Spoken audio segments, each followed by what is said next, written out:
सवर्ण समाज के क्षेत्रवासी महापंचायत कर सर्वसम्मत से ये शपथ लेते हैं कि जाटव समाज से ना कोई संबंध रखेंगे, ना कोई सारोकार रखेंगे, ना ही जमीन जोतने के लिए देना,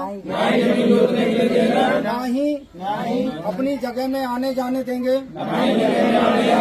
यह वीडियो यह बताता है कि सवर्ण समाज के लोग किसी एक शहर में शपथ ले रहे हैं और वो जाटव जाति जो कि अनुसूचित जाति या दलित जाति में आती है उसका सामाजिक और आर्थिक बहिष्कार कर रहे हैं और उसकी शपथ ले रहे हैं।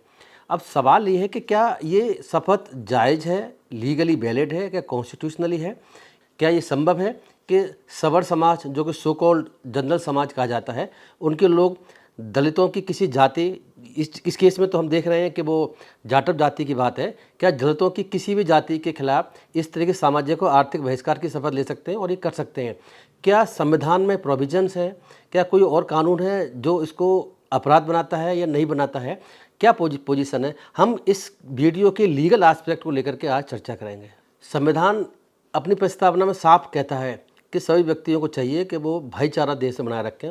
आर्टिकल 17 को प्रभावी रूप देने के लिए सबसे पहले सिविल राइट्स एक्ट 1955 में लाया गया था और उसके बाद में SC/ST एक्ट 1989 में लाया गया है। 1989 के SC एक्ट की अगर पहले हम बात करें तो उसमें सामाजिक बॉयकॉट या आर्थिक बॉयकॉट या दोनों को अपराध घोषित किया गया है। SC एक्ट की धारा 3(1)(z)(c) SC/ST के सामाजिक या आर्थिक बहिष्कार को अपराध घोषित करती है और इसमें कम से कम 6 महीने की सज़ा और 5 साल तक की सज़ा तक का प्रावधान है। तो ये SC एक्ट सामाजिक या आर्थिक बहिष्कार को रोकता है और उसको अपराध घोषित करता है। ये धारा 3(1)(z)(c) ये कहती है कि whoever imposes or threatens a social or economic boycott of any person or a family or a group belonging to a social cause or social tribe shall be considered to be an offense। तो ये जो boycott इस case में हम देख रहे हैं video में कि गांव के कुछ लोग हैं जो अपने आप को सवर्ण समाज के कह रहे हैं और वो ये कह रहे हैं कि हम जाटव समाज के लोगों का बहिष्कार करेंगे, वो अपने खेतों में नहीं आने देंगे, वो कोई लेन देन उनसे नहीं करेंगे, इस तरह की बातों को वो कर रहे हैं। तो ये निश्चित रूप से सामाजिक आर्थिक बहिष्कार की कैटेगरी में आता है। सामाजिक या आर्थिक बहिष्कार को SC एक्ट में डिफाइन भी किया गया है। अगर हम आर्थिक बहिष्कार की बात करें तो वो बहिष्कार 2BC में डिफाइन किया गया है और ये जो बॉयकॉट कर रहे हैं इकोनॉमिकली तो वो बॉयकॉट इस कैटेगरी में फॉल करता है और वो 3(1)(z)(c) के तहत ऑफेंस भी है। इसी तरीके से सामाजिक बायकॉट का जहाँ तक सवाल है तो उसको 2EB में डिफाइन किया गया है। सामाजिक बायकॉट भी SC या ST किसी व्यक्ति का जनरल के किसी व्यक्ति के द्वारा नहीं किया जा सकता और करता है तो वो ऑफेंस माना जाएगा। तो इस केस में देखें तो उन्होंने सामाजिक और आर्थिक बहिष्कार की शपथ ली है और आगे उन्होंने ये भी कहा है कि वो इस शपथ को, इसी तरह शपथ को ज़िले में और जगह भी ली जाएगी और जगह भी इसको प्रचार प्रसारित किया जाएगा। ये जो शपथ ली गई है सवर्ण समाज के लोगों के द्वारा, ये शपथ न केवल SC एक्ट के तहत ही ऑफेंस की कैटेगरी में आती है बल्कि BNS के तहत भी ऑफेंस की कैटेगरी में आती है। BNS के ये न केवल 196(1) के तहत अपराध है बल्कि 353(2) के तहत भी ऑफेंस है। और कोई व्यक्ति ऐसा कोई काम करता है जिससे कि दो जातियों के बीच में अगर किसी तरीके की फीलिंग ऑफ एनिमिटी आती है, डिसहार्मनी आती है, हेटेट बढ़ती है या इलविल होती है जिससे कि दोनों के बीच में किस तरह का डिफरेंस पैदा करती है, तो उस स्थिति में वो अपराध घोषित किया गया है। और 196(1) BNS और 353(2) BNS के तहत ही स्पेसिफिक ऑफेंस भी है। तो न केवल SC एक्ट के तहत ही ऑफेंस है बल्कि BNS के तहत भी ये ऑफेंस है। ये शपथ ली गई है वो एक और कानून के तहत अपराध है और उस कानून का नाम है प्रोटेक्शन सिविल राइट एक्ट 1955। इस एक्ट के तहत भी ये ऑफेंस है। इस एक्ट के सेक्शन 4 में पनिशमेंट दिया गया है फॉर इन्फोर्सिंग सोशल डिसेबिलिटी।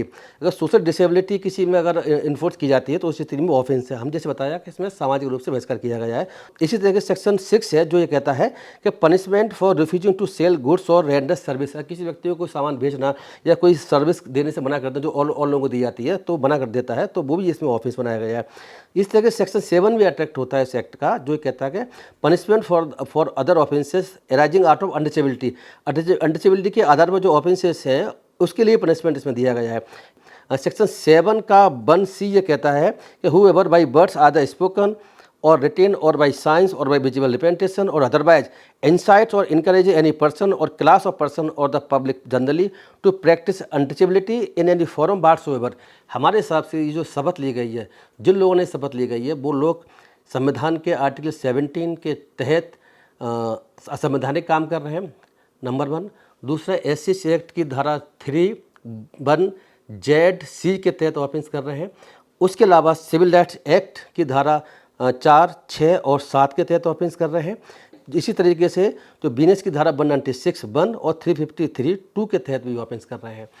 एक बात और इम्पोर्टेंट है, पुलिस को इसमें एफआईआर जरूर करनी चाहिए, क्योंकि ये ऐसी इंसिडेंट है जो कि आगे और फैल सकती है, क्योंकि वो खुद लोग कह रहे हैं शपथ लेते समय कि हम इस ज़िले में और जगह मीटिंग कर करके पंचायत करके इस तरह की शपथ दिलाएंगे और लोगों को समझाएंगे कि इन लोगों के साथ में इस तरह का व्यवहार करें और कि इनका बायकॉट करें, तो आगे और ना फैल रहा है ये घटना।